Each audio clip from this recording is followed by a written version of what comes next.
All right, so welcome to the new moon event and on Equinox. It's really an extraordinary period of time. Um, I think everybody is being hit very hard right now. I kind of decided to do this at the last minute. I was going to do something else, but I decided to because I did a session earlier today and the information that was coming through was not, it was not the typical stuff. And so I'm excited to see what will happen here. Um, I'm just seeing if okay.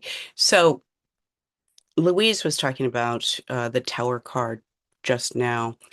And that is what we're all experiencing. It's a collapse of the structures, etheric and otherwise, that we believed were there. And as we emerge into Aries season, because, things have been a little murky for quite a while, I am feeling that those who are willing to kind of surrender. Earlier, my guides were saying submit, which was, is a really strong word for guides. But they were saying that we needed to submit to what is coming at us, not have resistance to it. And I think I will mention this now because it was quite something. Um, they were talking about joy and happiness and good things. And they said that one of the worst problems in society right now is people not allowing joy in, not allowing good things. And they were stressing that it is partly lineage, where um, most of our ancestors were peasants. Most of our ancestors, suffered a lot and went through a lot of trauma. And so a lot of people have ingrained literally in their DNA this sense that the other shoe could drop, right? Something bad is going to happen if things are going well. And they were talking about it in a specific case with one of my clients, but I think that it applies also to what is happening right now because we've seen, tons and tons of dystopian TV shows and movies. It's all very tiresome. And I think a lot of people are not daring to be optimistic. They're not, um, they have deep in their bones that something bad is going to happen, whether they've been watching too many, dystopian shows, right? Or whether they have it ingrained or whether they have experienced in their life. And so the guides were extremely clear that we have got to, for one thing, use our heart frequency, right? The whole heart-mind connection is coming out more and more, but we need to use our heart frequency. We need to raise our own frequency because that frequency cuts through the fog, the confusion, and the chaos. Um, and they were saying that this is the way that we are going to win, is reactivating care and love and compassion and empathy, all of those things that have been decried by the Christian nationalists. And we are we're seeing this come forward already, this energy of the feminine, of care.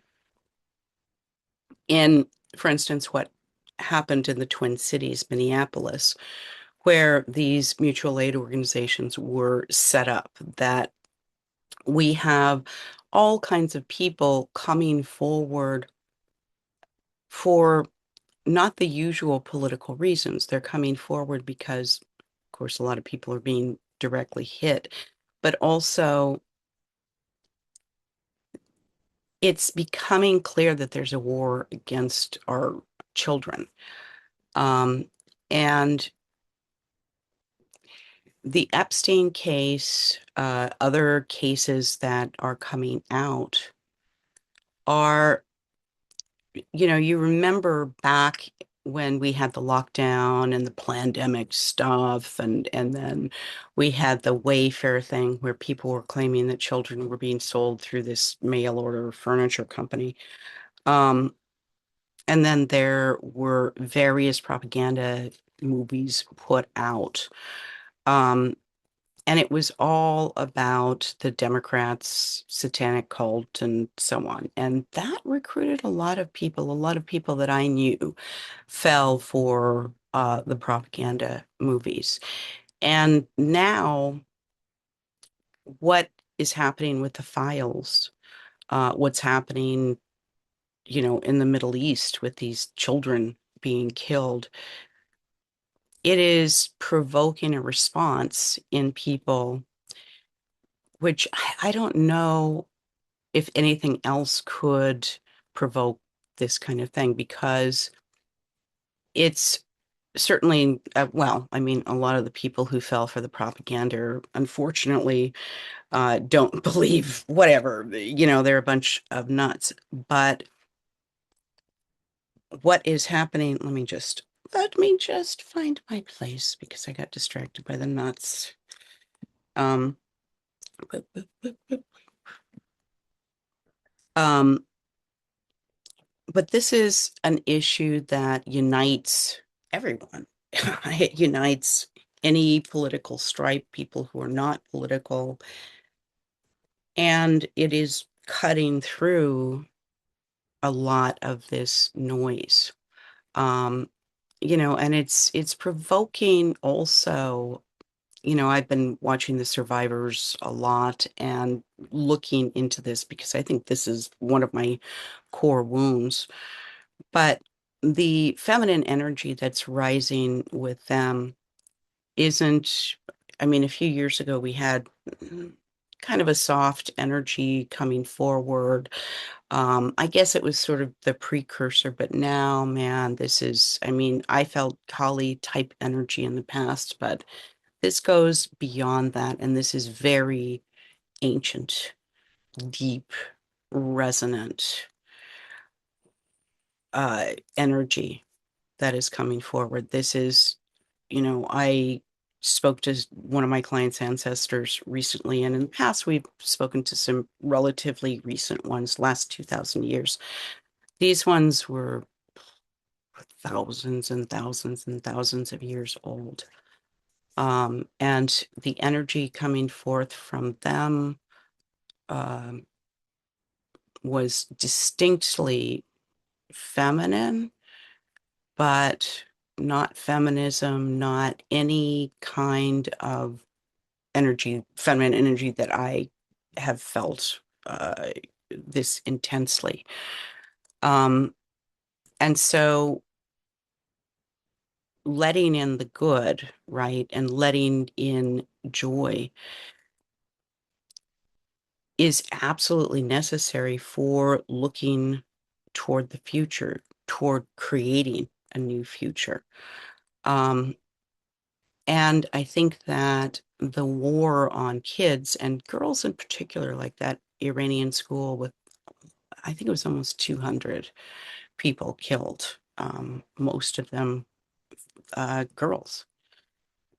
Um, but that is, provoking this energy to come forward in all sorts of people. So, because little girls are like the epitome of joy and happiness, girls who are in good environments. Um, so I'm kind of trying to tease this out, and maybe we'll get some answers in our little journey that we're going to do right now. So let me just get some hibiscus tea. I went to the Mexican market yesterday and bought a bunch of hibiscus. It's super fresh. It's really good. It's very hot here. It's not as bad as it has been, but it's really, really uncomfortable.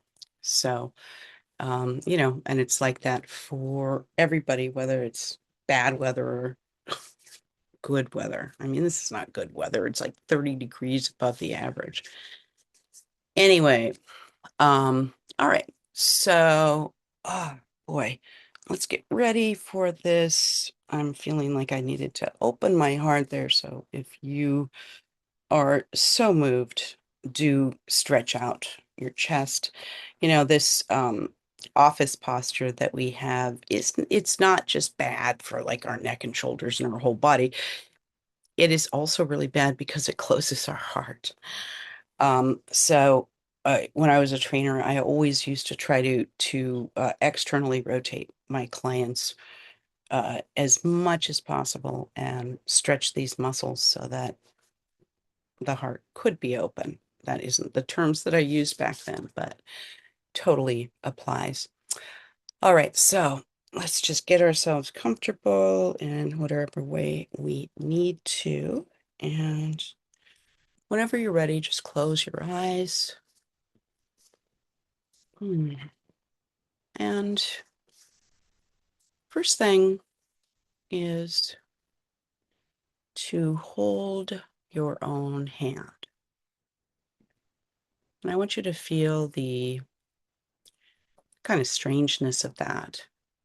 Feeling first one hand and then the other, and both at the same time. And then just maybe putting your hands in your lap wherever's comfortable. Just become aware of the air on your skin. Is it cool? Is it warm? Can you perceive any air moving? And then just starting at the top of your body, just work your way down, just observing what's happening. Does your head hurt? If it does, just observe it. Maybe try to, if you feel any tense muscles, just relax them. And just start working your way down your body, just becoming aware of your skull and your ears, your chin, your shoulders, your chest. Is it open? Is it closed? Did your rib cage crack when you opened it up? Hypermobile people tend to do that. Your torso and your hips in the chair, your thighs, all the way down to your feet. And if possible, put your feet flat on the ground. It's better to be bare if possible. And just feel your feet, maybe wiggle your toes, spread them out, and feel the strength of that. The wider that you spread your toes and make your feet into much wider and more capable. They're not pillars, they are the base. And then wiggling your toes, feeling the bottom of your feet. Maybe you've got some roots there. Maybe some roots want to unfurl from your toes or your foot. And just allow them to be there. They might be white, they might be old and gnarled, they might be green, but these are the roots that are your birthright, that are your connection to our mother, Gaia. And just allow those roots to spread with each breath. And in this case, we're going to go wide unless you've already gone down deep. But try to get a little bit wide because It's beautiful to have that nice, wide base of roots that keeps you connected and keeps you grounded as the energetic winds blow. And so you can spread them as wide as feels good.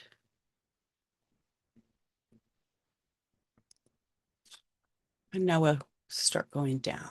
Now, most people go with a tap root, but whatever your roots want to do, let's just begin to go down and feel our way through the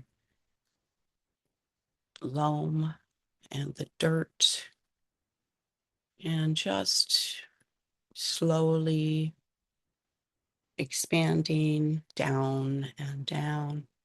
I feel that my wider roots kind of go to a certain level where I have a lot of stability, and then it's like a beam drops through my chakras, down through my feet, and just begins to grow that tap root. And the taproot is the one that anchors the tree very often to the watershed, to the groundwater.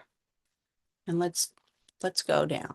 Let's go through the rocks, and maybe you'll come across some water. Maybe there's a well down there or a potential well. And just keep going. Clay, rock, all sorts of unnamed things. We have certainly creatures we know of, but we also have some others that do very interesting moving between the molecules and down further, further, further to the magma ocean. And just feeling the heat, that ancient energy that has existed for billions and billions and billions of years. Now plunge through and keep going. And just observe what you see. Is it crystalline? Is it lead? And keep going to that magnetic core, the heart of Gaia, her beating heart. And if you'd like, you can wrap your roots around her. You can take hands with her, whatever feels appropriate. And so the self that is in the chair now has this taproot, and with every breath, we bring up wisdom. We bring up the ancient ways. We bring up billions and billions of years of history. And we nourish ourselves with the love of not just the grandmothers, but of every little living thing. Just allow yourself to be nourished by that. And just remember, you're always connected. All we are doing is reminding you, which helps it to strengthen. And so now, returning to your body, just see how it feels. Are you receiving energy from that taproot? Does your body feel different? Does it maybe feel lighter? Whatever it is, it's perfectly fine. And just coming up to your chest, just begin to bring up that heart frequency by bringing forward images of things that you love, joy, freedom, the beauty of earth. Yeah, and now ask to be taken to your heart of hearts. It might be the same place, it might be someplace a little different. Whatever you experience is perfectly fine.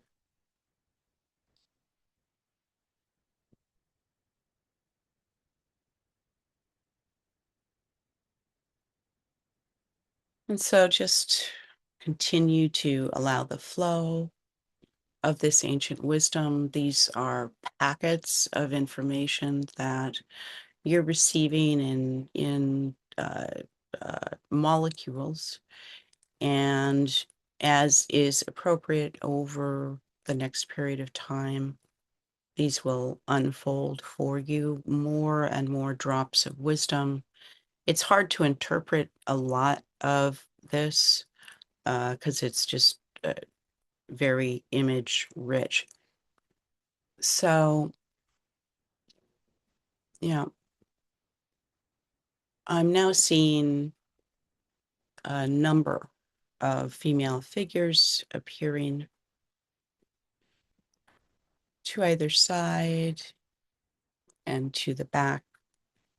And I'm not particularly identifying them by name. I'm told that's not important, but I'm receiving uh, very different personalities with the energy, but all different dimensions and different aspects, different facets of the feminine energy. It's the maiden mother crone, but it's also much richer and deeper than that. This is the combined knowledge of uh, all of the grandmothers, and that includes Gaia herself. Yeah. So just allow them to be around you. You might just feel the energy, you might just feel peaceful, or you might have perhaps some of them identify themselves. I'm um, I'm going to refrain from naming them uh, because uh, I'm more interested in differentiating their energy, and then I can see who fits later on. So just take a couple of minutes, and some of you are receiving flower garlands, others little tiaras, others are simply being. Yeah, and this is really important because perhaps we're used to having spiritual work that feels like giant revelations and the mind interprets it. But these gentle waves that are coming toward us now um, are not explainable or graspable by the mind at this moment. And we simply have to submit, as they were saying earlier, to submit um, to these energies and to allow them to alchemize within our bodies. Um, and your guides are saying that it's really important to look back. I know that my last year was quite traumatic at times, and from the standpoint of business and so on. But when I look at the uh, development of my soul, and it's not just like spiritual development, it's more like um, a really profound internal shift, which was not perceptible while it was happening. And they're saying that you must open yourself to understanding changes within yourself differently. That your shifts in perception, it's not going to be like in the past where perhaps you get some lightning bolt of clarity or something like that. It's much gentler, and it's much subtler, and it's the those of us who've been, fortunate enough to develop our intuition know these as the subtle frequencies. And now, instead of simply reading them, which is what I used to do, I'm allowing those super subtle changes to occur throughout my body. And they're encouraging you to do the same. It'll look a little bit different for each person, but just allow that change. It's similar to allowing the good, because acknowledgement in our society has been very scarce for women. We tend to just power through, not get a lot of praise or respect. Yeah.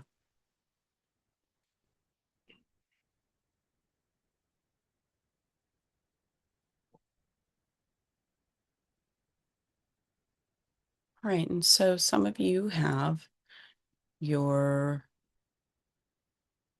goddess guides circling around. I have my usual crowd with their angels. Guides appear, in different forms, and you get different guides just depending on who you are and your personality and your sense of humor. Hmm. Hmm. So, one of the things that I'm hearing is that, along with the new energies of Aries, new guides will be appearing. And when we are having issues over the next period of time, it would be really useful um, to identify the kind of guide that you would like to have, right? Somebody to, help with a certain aspect. Because I'm told that there's just a lot available, that there's a big eagerness to work with these energies on the etheric realm.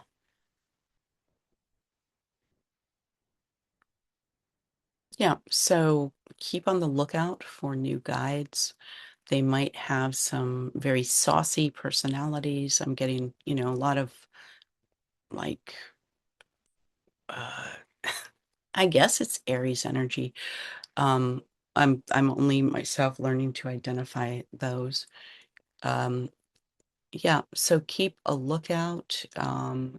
There will also be uh, perhaps perhaps ancestors, um, ones that you haven't encountered before, or if you haven't encountered any at all, maybe you will meet some of your grandmothers. Yeah, but this period of time is just, it's wide open, and things are going to be speeding up. So get all the etheric help you can. Don't be afraid to ask. And don't be afraid to ask for what you want, right? Not tolerating stuff that feels like an obligation, but stuff that you truly, truly, truly do want. Um, yeah, because we're putting into motion. I feel like we've all been sort of in the washing machine for a while now. And now we got some bright, shiny new ideas that um, it's not quite time to like break out and start running, but it's getting there, and just hire some help.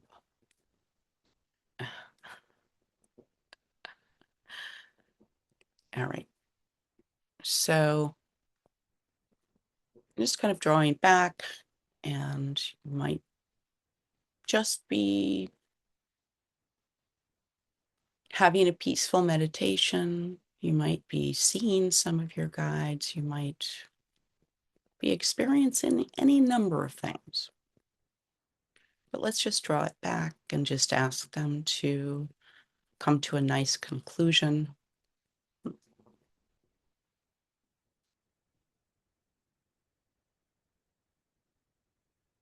feel like in the past, a lot of the work that we did was healing things.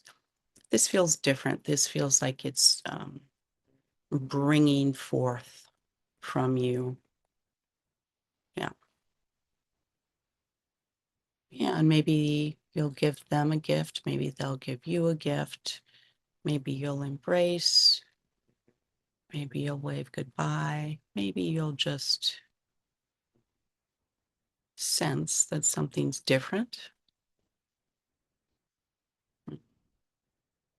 And then just slowly spiral back down into your seat and find yourself here in this 3D reality on this tumultuous planet. But feel your feet. Remind yourself of your grounding. Remind yourself of all of the support that I'm getting, that it's like hovering around you, right? It's surrounding you. Yeah, and allow the good, allow things to go right. Yeah. Hmm. All right, so you might want to just observing your feet. Do you need to bring your roots back up into your feet? Or does it feel like you should leave them? Totally up to you. You might be rolling up your taproot, or it might stay etherically. And it may be different from the last time you did this kind of work. Probably is. And then just come back into your body and wiggle your toes. Remind yourself of your strong, strong base, all the support. And just feeling back up your body. Does it feel different? What do your shins feel like? What do your knees feel like? What does your seat in the chair feel like? And what does your torso feel like? Is your heart emanating? Is it just there all peaceful? Just observe what it's doing. Up into your head. If you're feeling a little bit of a headache, I feel like, oof, boy, just a little bit of fairy dust. I get it's like back in the occipital. Yeah. And they're saying that that's has a lot to do with um, energy flowing at a more, not just a rapid, but uh, a bigger volume. And so when things like that happen, particularly with your neck, you just want to, stretch it out, be gentle. You can do some lymphatic work with it. That can be extremely helpful. And then going down to your arms, your forearms, feeling the air on your skin, and your hands. What are your hands doing? Are they relaxed? Are they emanating? Are they hot? Are they cold? And then just take those hands and in front of you, and then just rub them together. You can do it slowly. You can do it fast, and observe if it feels different than when you were working with your two hands before. Can you feel both at the same time now? Almost like in different tracks. Yeah. And then take a deep breath, maybe shake out your hands if you want to. And then whenever you're ready, you can open your eyes.